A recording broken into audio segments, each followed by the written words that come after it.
नमस्कार दोस्तों, स्वागत है आपके अपने यूट्यूब चैनल पर। दोस्तों, एसके झार सर का एलपी और टेक्नीशियन स्पेशल साइंस एक बुक आया है। इस बुक में जो है टोटल 3500 टीसीएस क्वेश्चन दिया गया है, वो भी चैप्टर बाय चैप्टर। ये बुक किस स्टूडेंट को लेना चाहिए, किसको नहीं, ये भी जानकारी आपको देने वाले हैं। और आज हम लोग इस बुक का सलूशन भी करेंगे, तो आप पूरी जानकारी जो है इस वीडियो में आपको मिल जाएगा। चलिए आपको बताते हैं कि ये बुक जो है, इस बुक में कंटेंट क्या है। इस बुक में टोटल जो है प्रीवियस ईयर का क्वेश्चन आपको मिल जाएगा।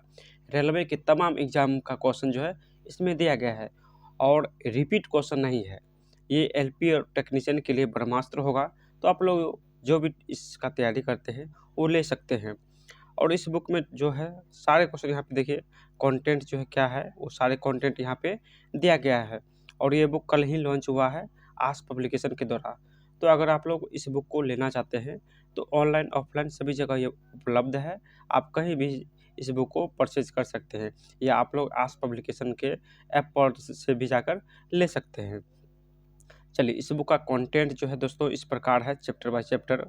तो जो भी स्टूडेंट इससे पहले अगर आप लोग साइंस किसी भी किताब से पढ़े हैं तो आप लोग इस बुक को परचेज कर सकते हैं। ये बुक रिवीजन के तौर पर बनाया गया है और ऑब्जेक्टिव टाइप है, उसका फुली डिटेल जो है वो पीछे दिया गया है। तो आप लोग इस बुक को रिवीजन के तौर पर ले सकते हैं। आज हम लोग सारे क्वेश्चन फिजिक्स का सोल्यूशन करेंगे, तो आप लोग वीडियो को अंत तक बने रहिएगा, जो भी साथी इस बुक को पढ़ना चाहते हैं। और हम लोग सारे क्वेश्चन सिर्फ क्वेश्चन आंसर करेंगे। फुल्ली डिटेल्स जो है एक अलग वीडियो आएगा जिसमें सभी क्वेश्चन का डिटेल मिलेगा। इस वीडियो में सिर्फ क्वेश्चन आंसर रहेगा। चलिए स्टार्ट करते हैं दोस्तों। ये पूरे बुक का सलूशन आपको फ्री ऑफ कॉस्ट मिलेगा, तो आप लोग जल्दी से इस चैनल से जुड़ जाइए। तो अभी तक आप लोग इस वीडियो को लाइक नहीं किए तो सभी लोग एक लाइक कर दीजिए, और नए हैं तो चैनल को सब्सक्राइब कर लीजिए। दोस्तों सब्सक्राइब कीजिएगा, तब जाकर जो है नेक्स्ट जो वीडियो अपलोड होगा इसका सेकेंड पार्ट, तो उसका नोटिफिकेशन आपको मिलेगा। तो सभी लोग चैनल को सब्सक्राइब जो है ज़रूर कर लीजिएगा। चलिए स्टार्ट करते हैं फिजिक्स का चैप्टर 1। और इसमें सारे क्वेश्चन जो है वो रेलवे के सभी एग्जाम का क्वेश्चन आपको मिलेगा। चलिए, प्रथम चैप्टर का नाम है मात्रक और बीमा। और मात्रक और बीमा का सारे क्वेश्चन ऑब्जेक्टिव जो पूछा गया है वो इस वीडियो में हम लोग देखने वाले हैं। तो चलिए स्टार्ट करते हैं। देखिए, क्वेश्चन दिया गया है कि एक नैनोमीटर क्या होता है, जो कि आरआरबी एलपी टेक्नीशियन 2018 में पूछा गया क्वेश्चन है। तो एक नैनोमीटर पूछा है यहाँ पे दोस्तों। ये क्वेश्चन मीटर में पूछा है, तो मीटर में इसका आंसर 10⁻⁻9 मीटर हो जाएगा। अगर सेंटीमीटर में पूछे तो 10⁻⁻7 सेंटीमीटर हो जाएगा। जबकि जो नैनोमीटर होता है ये लंबाई का मात्रक होता है। किसका? तो लंबाई का मात्रक होता है। नैनोमीटर को एनएम से सूचित करते हैं, न्यूटन मीटर से सूचित करते हैं। जबकि लंबाई का वह मात्रक जिसका मान अगर 10⁻⁻10 मीटर के बराबर होता है उसे एक एंगस्ट्रॉम कहते हैं। यानी एक एंगस्ट्रॉम का मान जो है 10⁻⁻10 मीटर के बराबर होता है। चलिए, अगला क्वेश्चन है कि एक पिकोग्राम किसके बराबर होता है। एक पिकोग्राम जो है ये किसके बराबर होता है, प्रथम क्वेश्चन है। तो दोस्तों एक पिकोग्राम जो है ये 10⁻⁻12 ग्राम के बराबर होता है। 10⁻⁻12 ग्राम के बराबर होता है। अगला क्वेश्चन है कि एक माइक्रोन जो है वो किसके बराबर होता है। एक माइक्रोन किसके बराबर होता है। तो 1/1000 मिमी या 0 पॉइंट, यहाँ पे दशमलव में दिया गया है तो 0.001 मिमी हो जाएगा। 0.001 मिमी इसका आंसर हो जाएगा, या 1/1000 मिमी हो जाएगा। चलिए अगला क्वेश्चन देखते हैं। अगला क्वेश्चन है कि एक प्रकाश वर्ष बराबर कितना होता है। तो एक प्रकाश वर्ष अगर मीटर में पूछे तो 9.46 गुने 10⁻15 मीटर होता है। 9.46 गुने 10⁻15 मीटर होता है। यदि किलोमीटर में पूछे तो यहाँ पे 12 हो जाएगा, 12 किलोमीटर हो जाएगा। यहाँ पे मीटर में पूछा है तो 15 मीटर हो जाएगा। 9.46 गुने 10⁻15 मीटर हो जाएगा। एक पार्सेक होता है, तो एक पार्सेक का मान होता है 3.26 प्रकाश वर्ष। 3.26 प्रकाश जो है एक पार्सेक के बराबर होता है, या एक पार्सेक का मान 3.08 गुने 10⁻16 मीटर भी होता है। तो इसको भी आप लोग ध्यान रखिएगा। चलिए अगला क्वेश्चन देखते हैं किसकी कोई इकाई नहीं होती है, यानी किसका कोई मात्रक नहीं होता है। तो इसमें हो जाएगा दोस्तों सापेक्ष घनत्व का कोई भी मात्रक नहीं होता है, तो ऑप्शन बी हो जाएगा करेक्ट। चलिए, ऊर्जा का मात्रक क्या होता है, तो ऊर्जा का जो मात्रक होता है दोस्तों क्या हो जाएगा, तो इसका आंसर हो जाएगा दोस्तों, यानी ऊर्जा का मात्रक जूल होता है, या न्यूटन मीटर भी होता है, या केजी मीटर स्क्वायर प्रति सेकेंड स्क्वायर भी होता है। तो ये सभी जो है ऊर्जा का ही मात्रक होता है। चलिए, कार्य और ऊर्जा दोनों का मात्रक समान होता है, तो यानी कार्य का मात्रक भी जूल और ऊर्जा का मात्रक भी जूल होता है। नेक्स्ट क्वेश्चन है कि किन भौतिक राशियों की समान बीमा सूत्र नहीं होता है, यानी किस भौतिक राशि जो है इसका समान मात्रक नहीं होता है। तो यहाँ पे हो जाएगा दोस्तों बल और दबाव, बल और दाब। दाब का मात्रक पास्कल होता है और बल का मात्रक न्यूटन होता है, दोनों का मात्रक सेम नहीं है, तो ऑप्शन ए जो है करेक्ट हो जाएगा। चलिए, अगला क्वेश्चन है कि बल आघूर्ण के लिए कौन सा कथन जो है वो सही है। बल आघूर्ण के लिए कौन सा कथन सत्य है, तो प्रथम कथन है कि यह एक सदिश राशि है, तो बिल्कुल सही है। नेक्स्ट है कि बल आघूर्ण का मात्रक न्यूटन मीटर होता है, तो ये भी सही है। नेक्स्ट है कि बल आघूर्ण का फॉर्मूला होता है बल गुणे आघूर्ण, तो ये भी सही है। ये उपयुक्त सभी जो है वो कथन सत्य है। नेक्स्ट है कि समान द्रव्यमान के दो पिंडों के रेखीय संवेग का अनुपात 2:3 है, तो इस पिंड का गतिज ऊर्जा का अनुपात क्या हो जाएगा, तो गतिज ऊर्जा है तो स्क्वायर कर देंगे, यानी इसका आंसर हो जाएगा 4:9 हो जाएगा, ऑप्शन नंबर बी। किसी वस्तु की गति की मूल इकाई क्या होती है, तो गति की मूल इकाई क्या होता है दोस्तों, तो मीटर प्रति सेकेंड, यानी मीटर प्रति सेकेंड जो है वो गति का इकाई होता है। नेक्स्ट क्वेश्चन है कि वेबर प्रति सेकेंड किसका मात्रक है, वेबर प्रति सेकेंड किसके बराबर होता है, तो इसका आंसर क्या हो जाएगा दोस्तों, तो ये वोल्ट, यानी वोल्ट का मान जो है वेबर प्रति सेकेंड के बराबर होता है, तो ऑप्शन जो है बी इसका करेक्ट हो जाएगा। यानी विभवांतर का मात्रक वोल्ट होता है, और वोल्ट हम नहीं लिख के वेबर प्रति सेकेंड भी इसको हम लिख सकते हैं। दोस्तों, अगर ये वीडियो आपको पसंद आ रहा है तो आप लोग एक लाइक करके चैनल को सब्सक्राइब जो है ज़रूर कर लीजिएगा। आपको पूरे बुक का सलूशन जो है फ्री में मिलेगा। सभी क्वेश्चन को हम लोग क्वेश्चन आंसर करेंगे। डीपली सलूशन के लिए एक अलग वीडियो आएगा जो कि लॉन्ग वीडियो रहेगा। आज हम लोग सिर्फ क्वेश्चन आंसर करेंगे। चलिए, नेक्स्ट क्वेश्चन है कि किसी पदार्थ की मात्रा को मापने के लिए निम्नलिखित में से कौन सी एसआई इकाई है, तो पदार्थ का मात्रा मापने के लिए पदार्थ की मात्रा का मापक जो होता है वो मोल होता है, तो पदार्थ की मात्रा का मापक मोल हो जाएगा। विद्युत ऊर्जा का व्यावसायिक इकाई क्या होती है, तो विद्युत ऊर्जा का व्यावसायिक इकाई अगर पूछे तो 1 किलोवाट घंटा हो जाएगा, ऑप्शन नंबर सी इसका करेक्ट आंसर हो जाएगा। चलिए, नेक्स्ट है कि थर्मोडायनेमिक तापमान की एसआई इकाई क्या होती है, तो थर्मोडायनेमिक जो इकाई होता है इसका मात्रक दोस्तों क्या हो जाएगा, तो ये केल्विन हो जाएगा, ऑप्शन नंबर सी। निम्नलिखित में से कौन सी ऊष्मागति तापमान की मूल एसआई इकाई है, यानी ऊष्मागति तापमान का मूल एसआई इकाई कौन सा है, तो इसका आंसर क्या हो जाएगा, तो इसका आंसर हो जाएगा दोस्तों ये केल्विन, ऑप्शन नंबर ए इसका केल्विन हो जाएगा आंसर।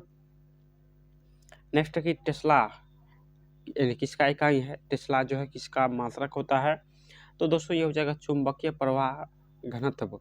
चुंबकीय प्रवाह घनत्व का मात्रक जो है टेस्ला होता है।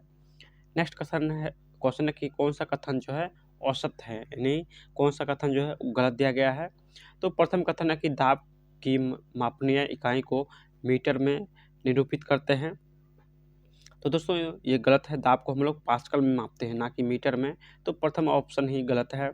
वाष्पीकरण के कारण शीतलन होता है, तो ये सही है। पदार्थ छोटे छोटे कणों से बना होता है, तो ये भी सही है। नेक्स्ट है कि पीतल जो है वो 30% जस्ता और 70% तांबे का मिश्रण है, तो ये सही है। नेक्स्ट क्वेश्चन है कि एक निश्चित स्तर से ऊपर यानी किसी विमान की ऊंचाई मापने के लिए किस वैज्ञानिक उपकरण का उपयोग करते हैं, तो विमान की ऊंचाई मापने के लिए दोस्तों हम लोग अल्टीमीटर का प्रयोग करते हैं, यानी ऊंचाई मापने के लिए अल्टीमीटर का प्रयोग करते हैं, तो ऑप्शन सी इसका करेक्ट हो जाएगा। चलिए, अगला क्वेश्चन है कि रेडियो धर्मिता का एसआई इकाई क्या हो जाएगा, तो रेडियो धर्मिता का एसआई मात्रक जो है ये बेकुरल होता है, ऑप्शन बी हो जाएगा। चुंबकीय क्षेत्र के मापक का इकाई क्या होता है, तो चुंबकीय क्षेत्र का मापक जो होता है वो टेस्ला होता है, ऑप्शन ए इसका करेक्ट हो जाएगा। नेक्स्ट क्वेश्चन है कि एक फर्मी कितना मीटर होता है, तो एक फर्मी में दोस्तों ये हो जाएगा 10 पावर माइनस 15 मीटर। दोस्तों आप लोग रिवीजन के तौर पर इस वीडियो को देख सकते हैं, स्पीड आप लोग 1.5 कर दीजिएगा और इसको रिवीजन के तौर पर आप लोग एक बार ज़रूर देख लीजिएगा। चलिए जी यानी कैपिटल जी का इकाई क्या होता है, तो कैपिटल जी का जो मात्रक होता है दोस्तों ये न्यूटन मीटर स्क्वायर प्रति KG square, newton metre square प्रति केजी स्क्वायर हो जाएगा। नेक्स्ट है कि पृथ्वी से सूर्य तक की दूरी को यानी सूर्य तक की लगभग लंबाई का मात्रक क्या होता है, तो पृथ्वी से सूर्य तक दूरी की लंबाई जो मापता है वो कौन सा मात्रक होता है, तो ये खगोलीय इकाई होता है। खगोलीय इकाई जो पृथ्वी से सूर्य तक लंबाई मापता है वो खगोलीय इकाई होता है। नेक्स्ट है कि किसका एसआई मात्रक नहीं होता है, यानी कौन एसआई मात्रक नहीं है, तो इसमें हो जाएगा दोस्तों क्या हो जाएगा, तो न्यूटन, न्यूटन नहीं, कह कौन सा एक एसआई मात्रक नहीं है, तो कैलोरी हो जाएगा। कैलोरी जो है किसी का एसआई मात्रक नहीं होता है। चलिए अगला क्वेश्चन है कि आधुनिक प्रिंटर की गति की गणना के लिए किस इकाई का उपयोग करते हैं, तो प्रिंटर की गति किस में मापते हैं, तो प्रिंटर की गति जो है पीपीएम में मापते हैं, यानी पेज पर मिनट में मापते हैं प्रिंटर की गति। तो इसका आंसर बी हो जाएगा। ल्यूमेन किसका एसआई मात्रक है, तो ल्यूमेन जो है दोस्तों ये ज्योति फ्लक्स का मात्रक होता है ल्यूमेन। तो ऑप्शन इसका डी करेक्ट हो जाएगा। सभी क्वेश्चन रेलवे में पूछा गया है, चाहे एनटीपीसी, ग्रुप डी या जेई, सभी क्वेश्चन जो है किसी न किसी एग्जाम में पूछा गया है। तो आप लोग अच्छे तरीके से इस वीडियो को देख लीजिएगा। करा कि इसका जो डीपली सोल्यूशन है कि ल्यूमेन जो है ज्योति फ्लक्स का एसआई मात्रक है, बिल्कुल है। यह प्रकाश की मात्रा भी है, यह प्रकाश की मात्रा है। ल्यूमेन एक व्युत्पन्न इकाई है क्योंकि यह कैंडेला से ली गई है, यानी ल्यूमेन जो है कैंडेला से ली गई है जो 7 मूल इकाइयों में से एक है, ये बिल्कुल सही बात है। Lux international system of units में प्रति यूनिट क्षेत्र में ज्योति या ज्योति फ्लक्स की इकाई है। नेक्स्ट कि एस्टेरेडियन जो है ठोस कोण का एसआई मात्रक है, तो ठोस कोण का जो एसआई मात्रक होता है वो एस्टेरेडियन होता है, ये भी सही है। नेक्स्ट कि बल का सीजीएस यानी सीजीएस इकाई क्या होता है, तो बल का सीजीएस जो मात्रक होता है दोस्तों ये हो जाएगा डायन, यानी बल का सीजीएस मात्रक डायन होता है। नेक्स्ट क्वेश्चन है कि किसी प्रकाश माध्यम के अपवर्तनांक का एसआई मात्रक क्या होता है, यानी किसी प्रकाशिक माध्यम के अपवर्तनांक का एसआई मात्रक क्या होता है, तो इसका आंसर हो जाएगा इनमें से कोई नहीं, यानी इसका अपवर्तनांक का मात्रक नहीं होता है। प्लैंक के अचर में किसकी विमाएँ होती है, प्लैंक के अचर में किसकी विमाएँ होती है, तो ये कोणीय संवेग का विमा होता है। ऑप्शन बी हो जाएगा इसका करेक्ट आंसर। नेक्स्ट की कौन सी भौतिक मात्रा आयामहीन यानी आयामहीन है लेकिन उसमें इकाई है।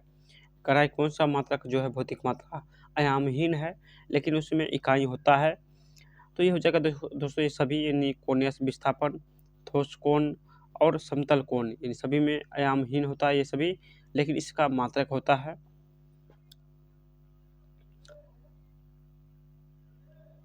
चलिए अगला क्वेश्चन है कि पारस्परिक यानी प्रेरकत्व का एसआई मात्रक क्या होता है, तो प्रेरकत्व जो है इसका एसआई मात्रक क्या हो जाएगा दोस्तों, तो इसका आंसर हो जाएगा ये हेनरी होता है। किसका एसआई मात्रक जो है वो सही नहीं है, तो डेसिबल जो है ध्वनि का प्रबलता का एसआई मात्रक है, सही है। असभ शक्ति जो है शक्ति का इकाई है, तो दोस्तों ये भी सही है। नौचालन में दूरी मापने के लिए समुद्री मील का प्रयोग करते हैं, तो ये भी सही है। जबकि उष्मा की इकाई डॉप्सन दिया गया है, जो कि ये डॉप्सन जो है दोस्तों ये गलत दिया गया है। उष्मा का एसआई मात्रक कैलोरी होता है, जो कि डी नंबर ऑप्शन जो है वो गलत है। ऑटोमोबाइल में यात्रा की दूरी को मापने के लिए किस उपकरण का उपयोग करते हैं, तो दोस्तों ये हो जाएगा ओडोमीटर का प्रयोग करते हैं। चलिए अगला क्वेश्चन है कि कढ़ाई मिलान करने के लिए, चलिए मिलान करते हैं। देखिए वाट, एक वाट बराबर कितना क्या होता है दोस्तों, ये हो जाएगा एक वाट बराबर, तो ये एक वाट का मान जो है न्यूटन मीटर, यानी वाट का जो विमा होता है न्यूटन मीटर प्रति सेकेंड होता है। 1 किलो वाट बराबर होता है दोस्तों ये 1000 वाट, 1 किलो वाट पूछे तो 1000 वाट हो जाएगा, जबकि 1 किलो वाट घंटा पूछे तो 3.6 गुणे 10 पावर 6 जूल हो जाएगा। एक हॉर्स पावर पूछे तो ये 746 वाट हो जाएगा।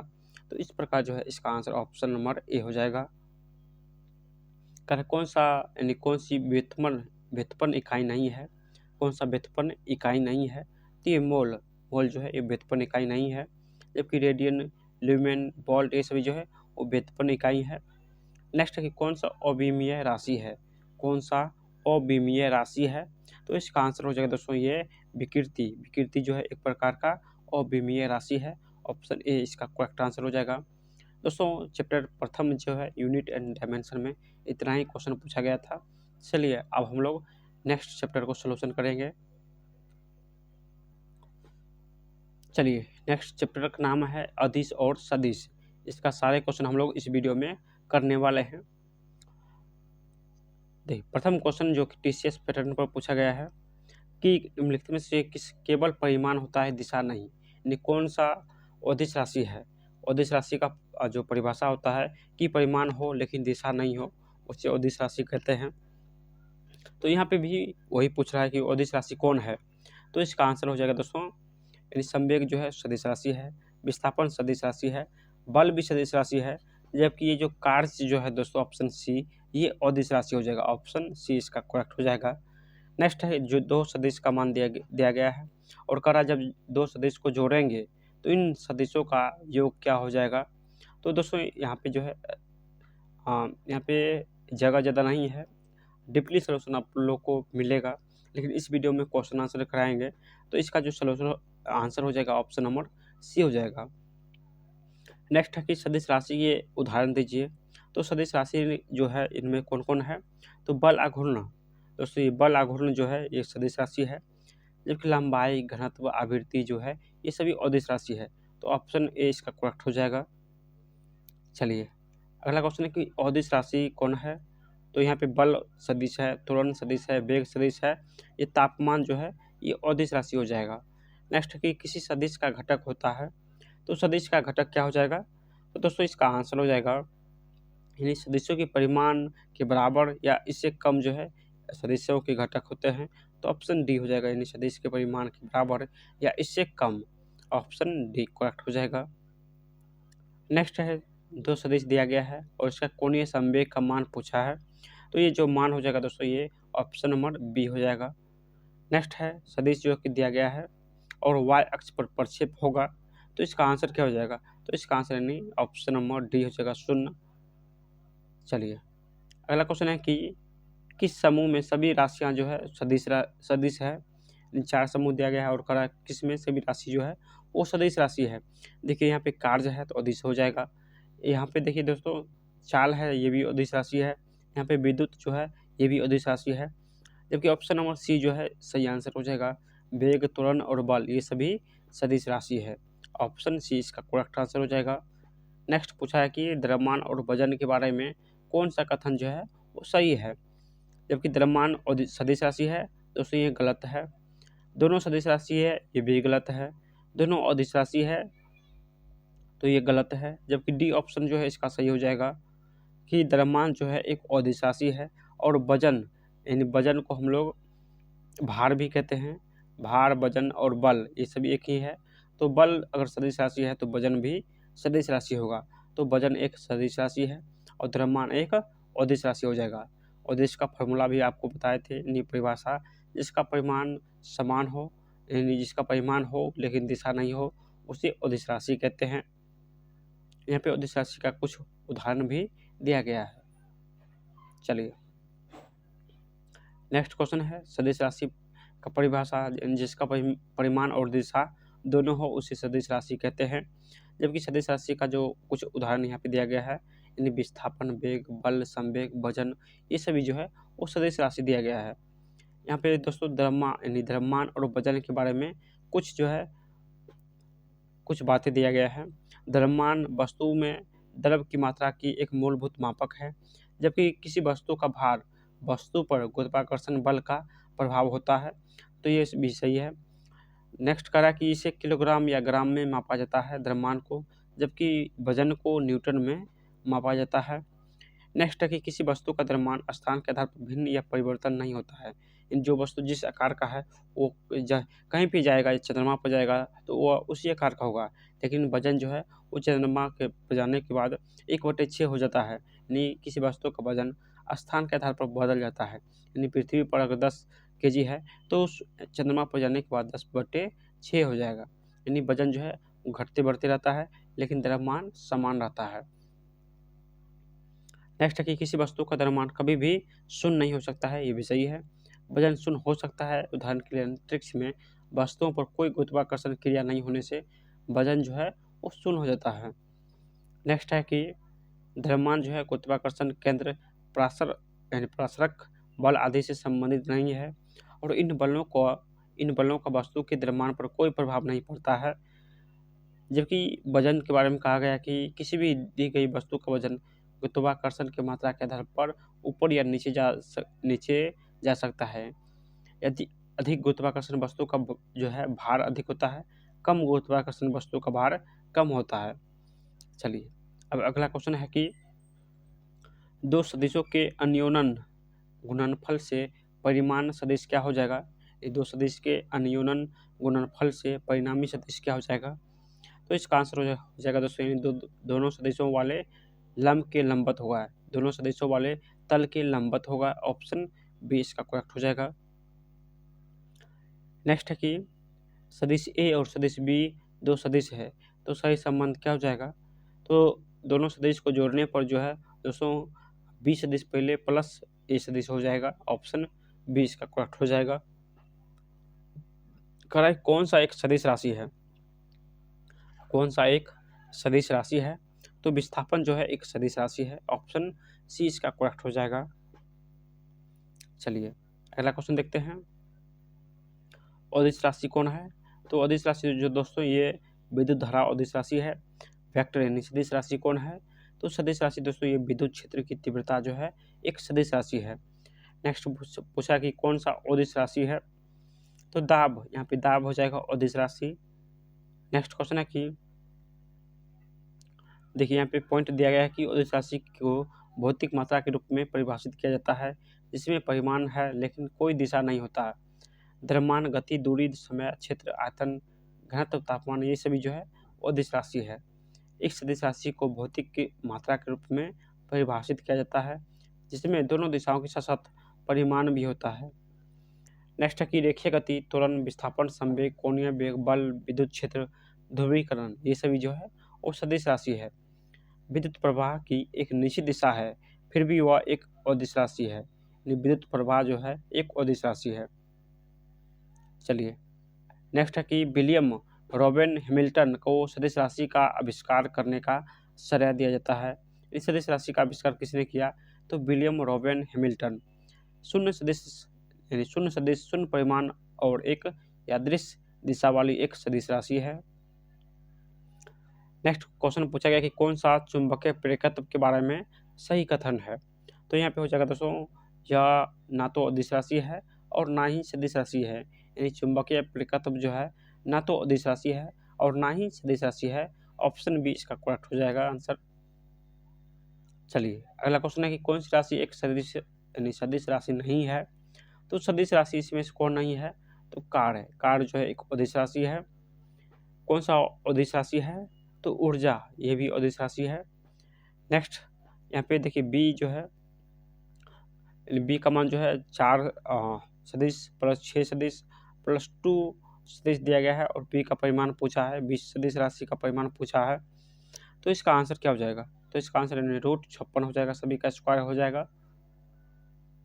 नेक्स्ट है कि दो सदिशों के गुणनफल, दो सदिशों का सदिश गुणनफल सदिश के अदिश गुणनफल का √2 गुना हो तो सदिशों के बीच का गुना क्या हो जाएगा। तो इसका आंसर हो जाएगा दोस्तों यानी 60 डिग्री। नेक्स्ट है वेक्टर यानी सदिश राशि का उदाहरण दिया गया है। तो इसमें कौन सा एक सदिश राशि है। तो ऑप्शन हो जाएगा दोस्तों यानी डी, यानी ये जो वेग है ये सदिश राशि है। नेक्स्ट क्वेश्चन है कि कौन सा राशि जो है सदिश नहीं है, यानी सदिश नहीं है। तो ये हो जाएगा शक्ति, शक्ति एक अदिश राशि है। कौन सा सदिश नहीं है। तो आयतन सदिश नहीं है। कौन सा अदिश राशि नहीं है। तो बल आघूर्ण जो है एक सदिश राशि है। ना कि अदिश। ऑप्शन सी हो जाएगा, बलागुन एक सदिश राशि है। नेक्स्ट है कौन सा चुंबकीय प्रकृति के बारे में सही कथन दिया गया है, तो इसका आंसर हो जाएगा दोस्तों यह एक यानी अदिश राशि है। चुंबकीय प्रकृति जो है अदिश राशि है। कौन सा एकमात्र अदिश राशि कौन है, तो एकमात्र अदिश राशि जो है द्रव्यमान हो जाएगा। नेक्स्ट है कि सभी शून्येतर सदिशों डैश कहलाते हैं। सभी शून्येतर सदिश डैश कहलाता है, तो ये पूर्ण सदिश हो जाएगा, यानी पूर्ण सदिश कहलाता है। कौन सा राशि जो है वो सदिश राशि नहीं है, तो शक्ति जो है, शक्ति ये सदिश राशि नहीं है। नेक्स्ट है कि कौन सा एक सदिश राशि है, तो सदिश राशि कौन है, तो विद्युत क्षेत्र जो है एक सदिश राशि है। नेक्स्ट है कि कौन सा एक सदिश मात्रा नहीं है, तो सदिश मात्रा जो है ये चाल जो है सदिश मात्रा नहीं है। वेक्टर राशि का उदाहरण बताइए, तो वेक्टर राशि का जो उदाहरण हो जाएगा दोस्तों ये वेग, सदिश जो है वो वेग है। नेक्स्ट, अदिश फंक्शन की प्रवणता का परिमाण होता है, यानी अदिश फंक्शन की प्रवणता का परिमाण होता है, तो दोस्तों ये हो जाएगा यानी सदिश फंक्शन होता है। तो ऑप्शन बी जो है इसका करेक्ट आंसर हो जाएगा। दोस्तों ये क्वेश्चन जो है 30 क्वेश्चन चैप्टर 2 का था। अब हम लोग चैप्टर 3 का सोल्यूशन करने वाले हैं। तो चलिए स्टार्ट करते हैं चैप्टर 3। चलिए चैप्टर 3 का जो है क्वेश्चन दिया गया है यहाँ पे सारे क्वेश्चन, और चैप्टर 3 का जो नाम है गति और वेग, स्पीड एंड वेलोसिटी। चलिए इसका सारे क्वेश्चन हम लोग इस वीडियो में करने वाले हैं। पिंड का त्वरण प्रदर्शित करता है, जो कि RRB 2018 में पूछा गया है। तो पिंड का त्वरण जो प्रदर्शित करता है d²s/dt² हो जाएगा, ऑप्शन बी। जबकि त्वरण जो है, त्वरण का बीमा होता है LT−2 होता है, और किसी वस्तु का द्रव्यमान कभी शून्य नहीं हो सकता है, ये पीछे भी देखे थे। त्वरण एक सदिश राशि है, ये भी सही है। जबकि आवेग का मात्रक न्यूटन सेकेंड होता है, तो ये भी सही, आवेग का मात्रक न्यूटन सेकेंड होता है। चलिए अगला क्वेश्चन देखते हैं। एक समान तल वाली सीधी सड़क का नियत त्वरण पर दौड़ने वाली कार के संबंध में कौन सा कथन जो है वो सही है, तो इसमें जो हो जाएगा दोस्तों, करा एक समान तल वाली सीधी सड़क पर नियत त्वरण से अगर त्वरण नियत है तो वेग जो है वो निरंतर बढ़ रही है। त्वरण नियत है तो वेग जो है बढ़ रही है, तो इसका आंसर हो जाएगा ऑप्शन नंबर डी, यानी कार का वेग निरंतर बदल रहा है। तो ऑप्शन डी इसका करेक्ट हो जाएगा। नेक्स्ट है कि एक वृत्ताकार पथ में स्थिर गति वाले पिंड की गति को क्या कहते हैं। एक वृत्ताकार पथ में स्थिर गति वाले पिंड को क्या कहते हैं, तो दोस्तों इसका आंसर क्या हो जाएगा, तो एक समान वृत्तीय गति हो जाएगा, ऑप्शन नंबर इसका डी हो जाएगा, एक समान वृत्तीय गति हो जाएगा, यानी ऑप्शन डी इसका करेक्ट हो जाएगा। चलिए अगला क्वेश्चन है कि जो कि यहाँ पे ग्राफ दिया गया है और करा है, इसका आंसर यहाँ पे इसका आंसर क्या हो जाएगा दोस्तों। चलिए देखिए यहाँ पे वेग दिया गया है और नीचे समय दिया गया है, और ग्राफ जो है इस एक सीधी लाइन में दिया गया है, और करा ये क्या हो जाएगा, तो इसका आंसर हो जाएगा दोस्तों एक समान त्वरण। जब इस प्रकार रहे तो एक समान त्वरण हो जाएगा, यानी वेग बटे समय क्या होता है, त्वरण होता है। और जब लकीर सीधी जाए तो एक समान त्वरण होता है, मतलब वेग जो है वो बदल रहा है।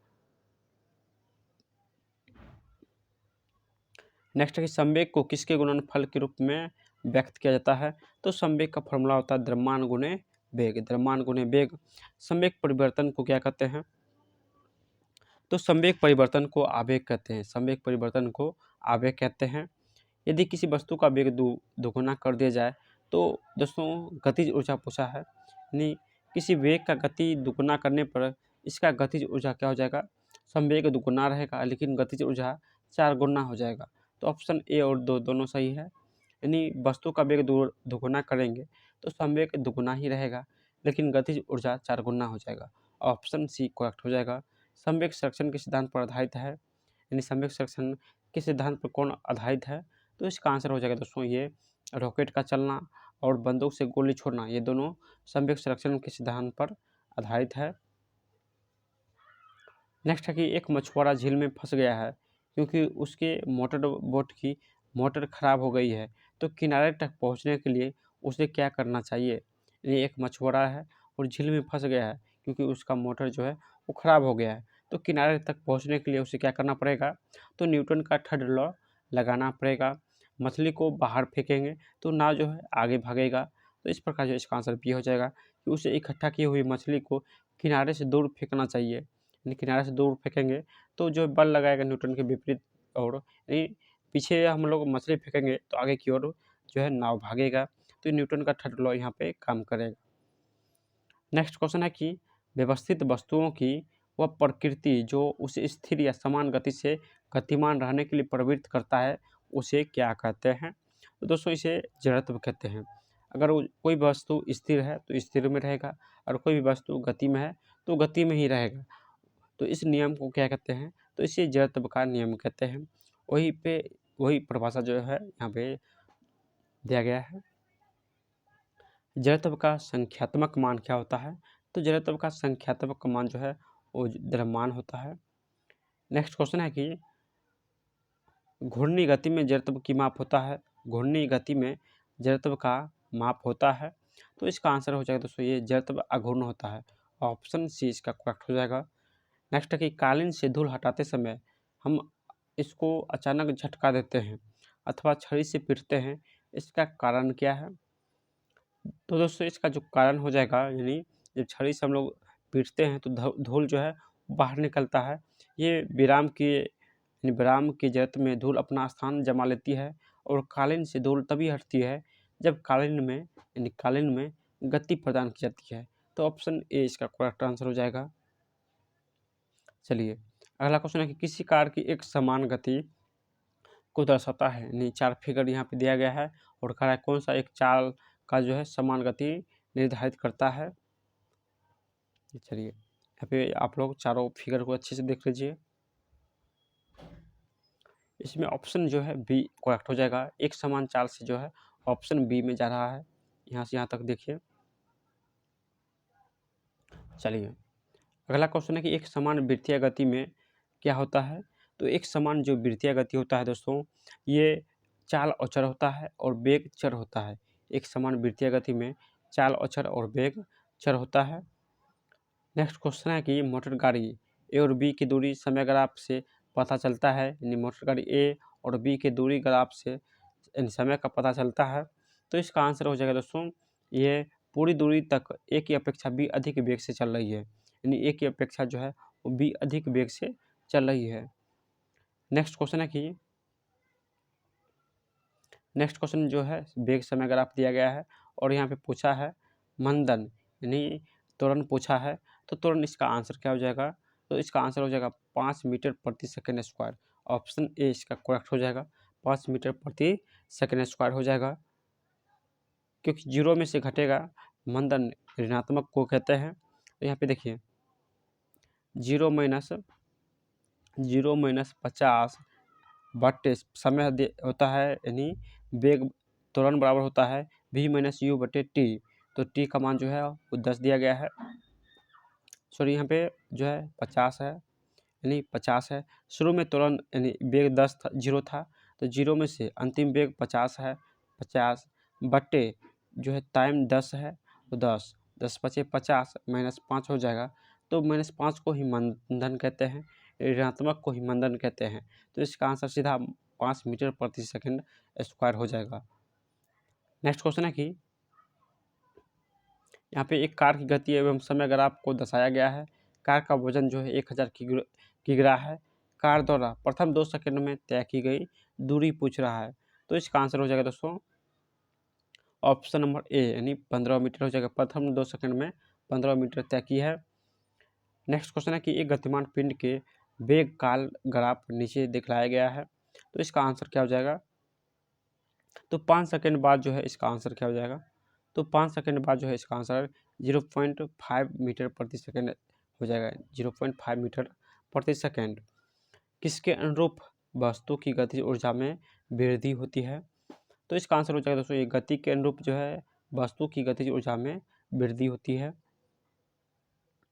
नेक्स्ट क्वेश्चन है कि यदि किसी गतिमान वस्तु का संवेग p है और द्रव्यमान m है, तो p एवं m पदों में गतिज ऊर्जा का मान क्या हो जाएगा।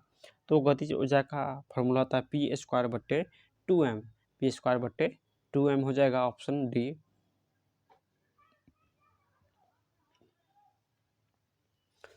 नेक्स्ट क्वेश्चन है जो कि न्यूमेरिकल का है और कह रहा है 5 किलोग्राम और 10 किलोग्राम द्रव्यमान की दो इस्पात की गेंद की गतिज ऊर्जा समान है, तो संभावना है कि कौन सी गेंद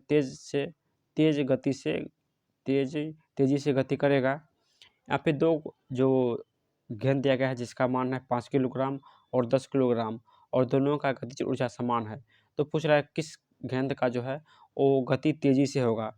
तो इसका आंसर हो जाएगा दोस्तों ये 5 किलोग्राम वाली गेंद जो है वो तेजी से चलेगी, ऑप्शन बी इसका करेक्ट हो जाएगा। करेक्ट 5 किलोग्राम वाली गेंद तेज चल रही है क्योंकि जिस वस्तु का द्रव्यमान कम होगा वो ज़्यादा तेजी से गति करेगा। गति करने वाले वस्तु में गतिज ऊर्जा होती है। नेक्स्ट कह रहा है कि सभी प्रकार की ऊर्जा का SI मात्रक जूल होता है और CGS मात्रक अर्ग होता है। गतिज ऊर्जा प्लस स्थितिज ऊर्जा बराबर यांत्रिक ऊर्जा होता है, ये भी हम लोग जानते हैं। जबकि स्थितिज ऊर्जा का फॉर्मूला होता है mgh होता है और गतिज ऊर्जा का फॉर्मूला होता है 1/2 mv²। ये गतिज ऊर्जा का फॉर्मूला है और ये स्थितिज ऊर्जा का फॉर्मूला होता है। m का जो द्रव्यमान कहते हैं, स्मॉल g होता है, गुरुत्वीय त्वरण होता है और h जो है ऊंचाई होता है। नेक्स्ट कि दो असमान द्रव्यमान की गतिज ऊर्जा समान है तब अधिक द्रव्यमान का आवेग क्या हो जाएगा, तो अधिक द्रव्यमान का आवेग जो है वो ज़्यादा होगा यानी अधिक होगा, ऑप्शन बी इसका करेक्ट आंसर हो जाएगा। नेक्स्ट क्वेश्चन है न्यूमेरिकल का। हम लोग न्यूमेरिकल का एक अलग वीडियो लेकर आएंगे। चलिए,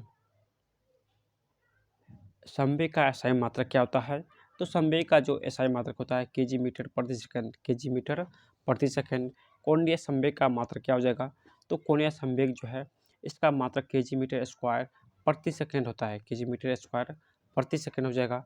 न्यूटन मीटर मात्रक है किसका, तो न्यूटन मीटर जो है ये बल आघूर्ण का मात्रक है, बल आघूर्ण का मात्रक न्यूटन मीटर होता है। कैपिटल G जो है इसका मात्रक क्या होता है, तो कैपिटल G जो है इसका मात्रक न्यूटन मीटर स्क्वायर प्रति kg² होता है, ऑप्शन सी इसका करेक्ट हो जाएगा। यदि किसी वस्तु द्वारा तय की गई दूरी शून्य है तो वस्तु का विस्थापन कितना होगा, तो तय की दूरी अगर शून्य है तो वस्तु का विस्थापन भी शून्य हो जाएगा, तो इसका आंसर ऑप्शन बी हो जाएगा, ऑप्शन बी। नेक्स्ट क्वेश्चन है कि किसी गतिमान पिंड के लिए विस्थापन और दूरी का अंकिक अनुपात क्या होता है, तो इसका जो यानी विस्थापन और दूरी का जो अंकिक अनुपात होता है दोस्तों ये हो जाएगा यानी 1 के बराबर या 1 से कम, 1 के बराबर या 1 से कम होता है। यदि किसी पिंड का विस्थापन समय के वर्ग के अनुक्रमानुपाती है तो वस्तु गमन करेगी, यानी वस्तु गमन करती है तो दोस्तों ये एक समान त्वरण से गति करती है, तो ऑप्शन बी जो है इसका करेक्ट आंसर हो जाएगा। नीचे दिए गए प्रकरण में से किसी में चली गई दूरी तथा विस्थापन के परिमाण समान होते हैं, यानी किसी में परिमाण और विस्थापन समान होते हैं, तो इसका आंसर हो जाएगा दोस्तों ये, यदि कार सीधी सड़क पर गमन करती है तो जो है दूरी और विस्थापन का परिमाण जो है वो समान होगा, ऑप्शन ए इसका करेक्ट आंसर हो जाएगा। नेक्स्ट क्वेश्चन भी न्यूमेरिकल का है। चलिए यहाँ पे सारे क्वेश्चन न्यूमेरिकल का है।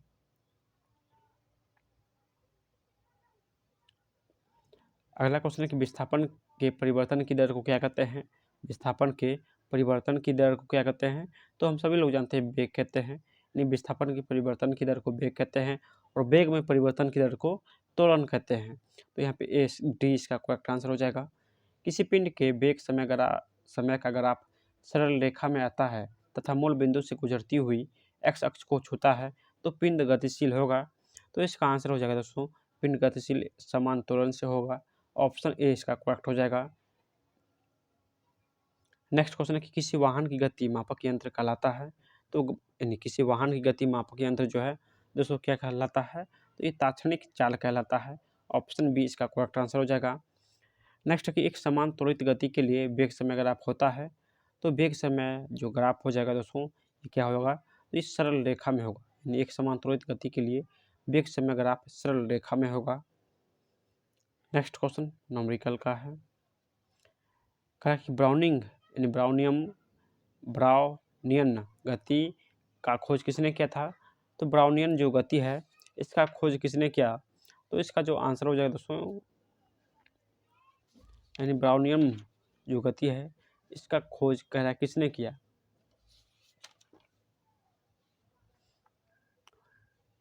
चलिए इसका आंसर हो जाएगा दोस्तों ये, यानी मेंडल ब्राउन। ब्राउनियम गति का जो खोज है मेंडल ब्राउन ने किया है। ऑप्शन सी इसका करेक्ट आंसर हो जाएगा। नेक्स्ट क्वेश्चन है कि 2 सेकेंड, ये भी न्यूमेरिकल का है। चलिए अगला क्वेश्चन है कि जब आप किसी कार की गति दुगुना करते हैं तो इसे रोकते समय डैश गुनी अधिक दूरी तय करेगी। यानी किसी कार की गति दुगुना करते हैं तो इसे रोकते समय यह डैश गुनी अधिक दूरी तय करेगी। तो इसका आंसर हो जाएगा ये 4 गुना अधिक दूरी तय करेगा। यानी जब किसी कार की गति को दुगुना करते हैं तो इसे रोकते समय यह 4 गुना अधिक दूरी तय करेगा। तो ऑप्शन जो है ए इसका करेक्ट हो जाएगा। चलिए अगला क्वेश्चन जो है न्यूमेरिकल का है। इस चैप्टर से जो है गति और वेग से बहुत सारे क्वेश्चन जो है न्यूमेरिकल का भी पूछा गया क्वेश्चन है। तो आप लोग न्यूमेरिकल का भी अच्छे तरीके से सॉल्यूशन जो है आप लोग को अलग से मिलेगा।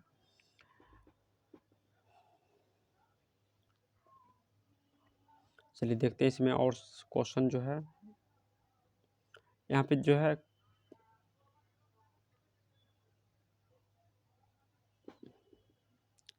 चलिए देखिए यहाँ पे 52 नंबर क्वेश्चन है कि कोई वस्तु नियत त्वरण के साथ विराम से चलना शुरू करती है। यानी कोई वस्तु नियत त्वरण के साथ विराम से चलना शुरू करती है तो इसका वेग क्या होगा। तो इसका जो वेग हो जाएगा दोस्तों, यानी क्या हो जाएगा, तो इसका वेग सीधी समय के लिए समानुपाती होगा। ऑप्शन सी इसका करेक्ट हो जाएगा कि सीधी समय के लिए समानुपाती हो जाएगा। नेक्स्ट क्वेश्चन है कि किसी वस्तु के वेग में परिवर्तन की दर किसी वस्तु के वेग में परिवर्तन की दर नियत है तो इसकी औसत वेग कितना होगा। तो इसका जो औसत वेग हो जाएगा दोस्तों, ये प्रारंभिक और अंतिम वेग के योग का आधा हो जाएगा। प्रारंभिक और अंतिम वेग के योग का आधा हो जाएगा। ऑप्शन ए इसका करेक्ट हो जाएगा। चलिए अगला क्वेश्चन है कि कोई पिंड विराम से चलना शुरू करता है, इसका विस्थापन डैश के समानुपाती तब होता है जब इसका त्वरण स्थिर हो। तो दोस्तों इसका आंसर हो जाएगा, यानी शुरू किए गए समय के वर्ग के समानुपाती होता है। यानी कोई पिंड जो है विराम से चलना शुरू करता है तो इसका विस्थापन जो है वो शुरू किए गए समय के वर्ग के समानुपाती होता है, तब इसका त्वरण जो है वो स्थिर होता है। नेक्स्ट क्वेश्चन है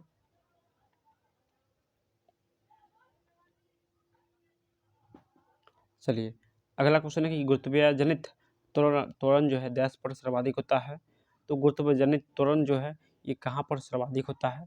तो ये ध्रुव पर जो है गुरुत्वाकर्षण का मान सर्वाधिक होता है। नेक्स्ट क्वेश्चन है कि चलिए नेक्स्ट क्वेश्चन भी न्यूमेरिकल का ही है।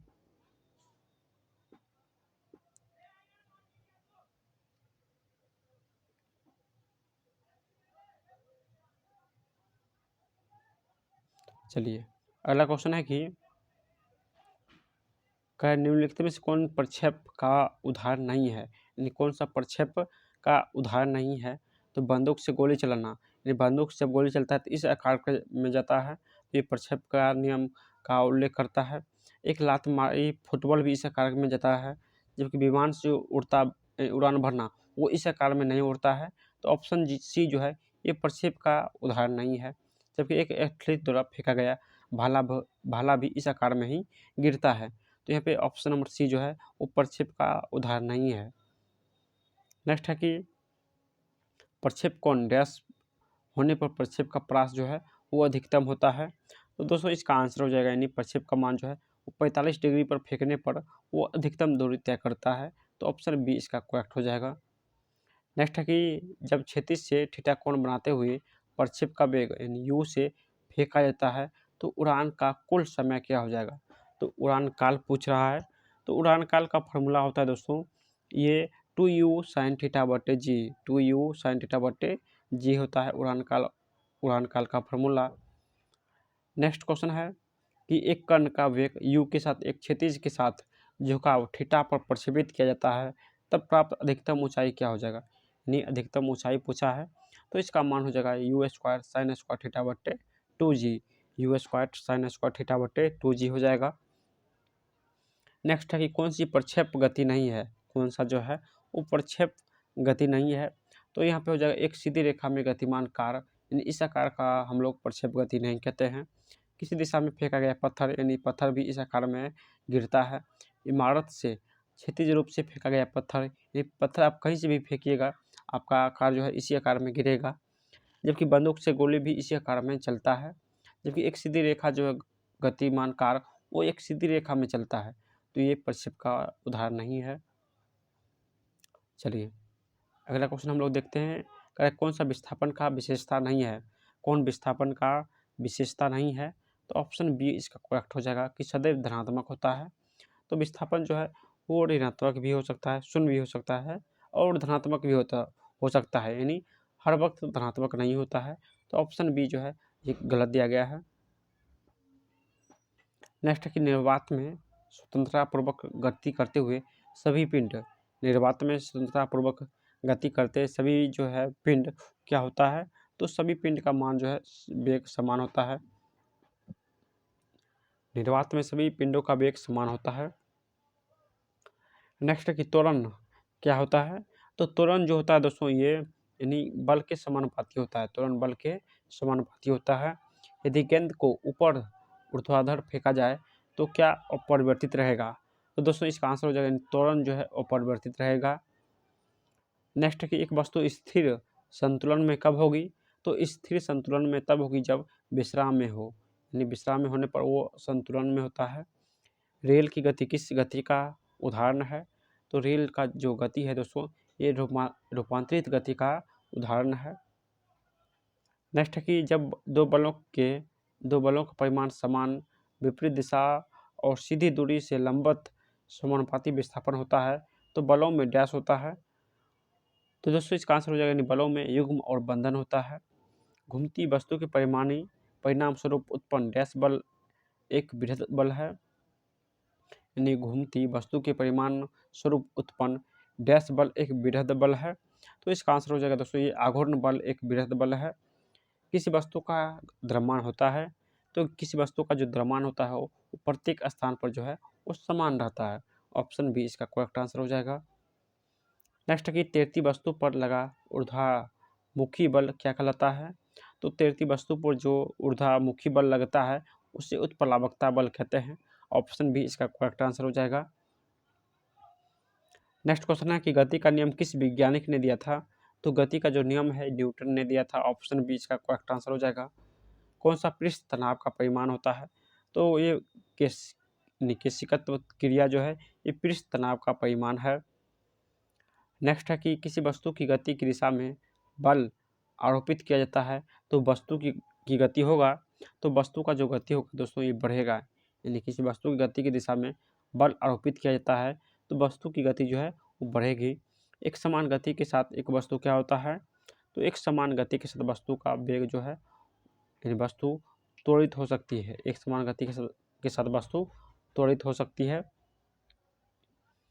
नेक्स्ट है कि एक नाव जल में नहीं डूबेगी जब उसके द्वारा विस्थापित जल किसके बराबर होगा, तो उसके भार के एक नाव जो है जल में नहीं डूबेगी जब उसके द्वारा विस्थापित जल किसके बराबर होगा, तो उसके आयतन के बराबर अगर पानी को विस्थापित करता है तो वह नाव जो है वो जल में नहीं डूबेगा। बॉल पेन के कार्य करने का सिद्धांत है, तो बॉल पेन जो है कार्य करता है ये पृष्ठ तनाव के सिद्धांत पर, बॉल पेन ये पृष्ठ तनाव के सिद्धांत पर कार्य करता है। नेक्स्ट है कि यदि विराम अवस्था में स्थिर वस्तु पर एक बल आरोपित होता है और वे समान समय में भिन्न भिन्न द्रव्यमान रखती है तो निम्नलिखित में से दोनों वस्तुओं का क्या समान होगा। कह रहा है एक विराम अवस्था में स्थिर वस्तु का एक बल आरोपित होता है जबकि वे समान समय में भिन्न भिन्न द्रव्यमान रखती हो, यानी द्रव्यमान जो है उसका भिन्न है, तो क्या समान रहेगा, तो इसका आंसर हो जाएगा दोस्तों यानी ये संवेग, द्रव्यमान भिन्न रहने पर संवेग जो है वो समान रहता है। ऑप्शन डी इसका करेक्ट हो जाएगा। नेक्स्ट पृथ्वी पर के केंद्र पर किसी वस्तु का भार क्या होगा, यानी केंद्र पर जो है किसी वस्तु का भार क्या होगा, तो शून्य हो जाएगा। पृथ्वी के केंद्र पर किसी वस्तु का भार शून्य हो जाएगा। किसी वस्तु की एक समान सरल रेखीय गति के दौरान समय के साथ डैश नियत रहता है, तो समय के साथ जो है दोस्तों ये वेग जो है वो नियत रहता है। नेक्स्ट कि गति के द्वितीय समीकरण किसके बीच का संबंध जो है वो प्रदान करता है, तो गति का दूसरा समीकरण क्या होता है, तो ये स्थिति और समय हो जाएगा। यानी गति के दूसरा समीकरण में स्थिति और समय के बीच जो है वो संबंध प्रदान करता है। फॉर्मूला होता है S बराबर ut plus half A T square होता है। इसमें टाइम और स्थिति जो है वो प्रदान करता है। नेक्स्ट है कि किसी गतिशील पिंड का वेग आधा करने से उसका संवेग क्या होगा, तो वेग यानी पिंड का वेग जो है आधा करेंगे तो संवेग जो है दोस्तों ये हो जाएगा आधा। पिंड का वेग आधा होने से संवेग भी आधा हो जाएगा।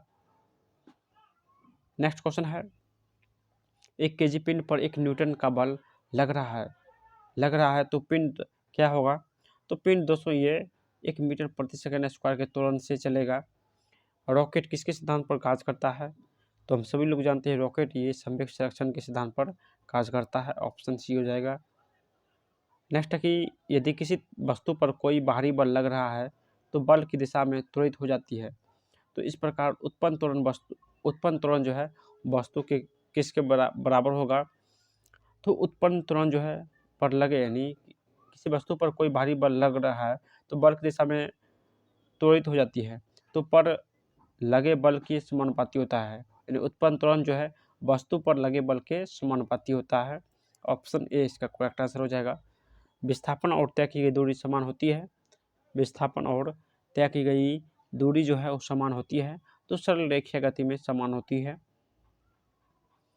नेक्स्ट है कि ओमेगा संकेत है, तो ओमेगा जो है किसका संकेत है, तो इसका आंसर हो जाएगा दोस्तों ये कोणीय वेग का।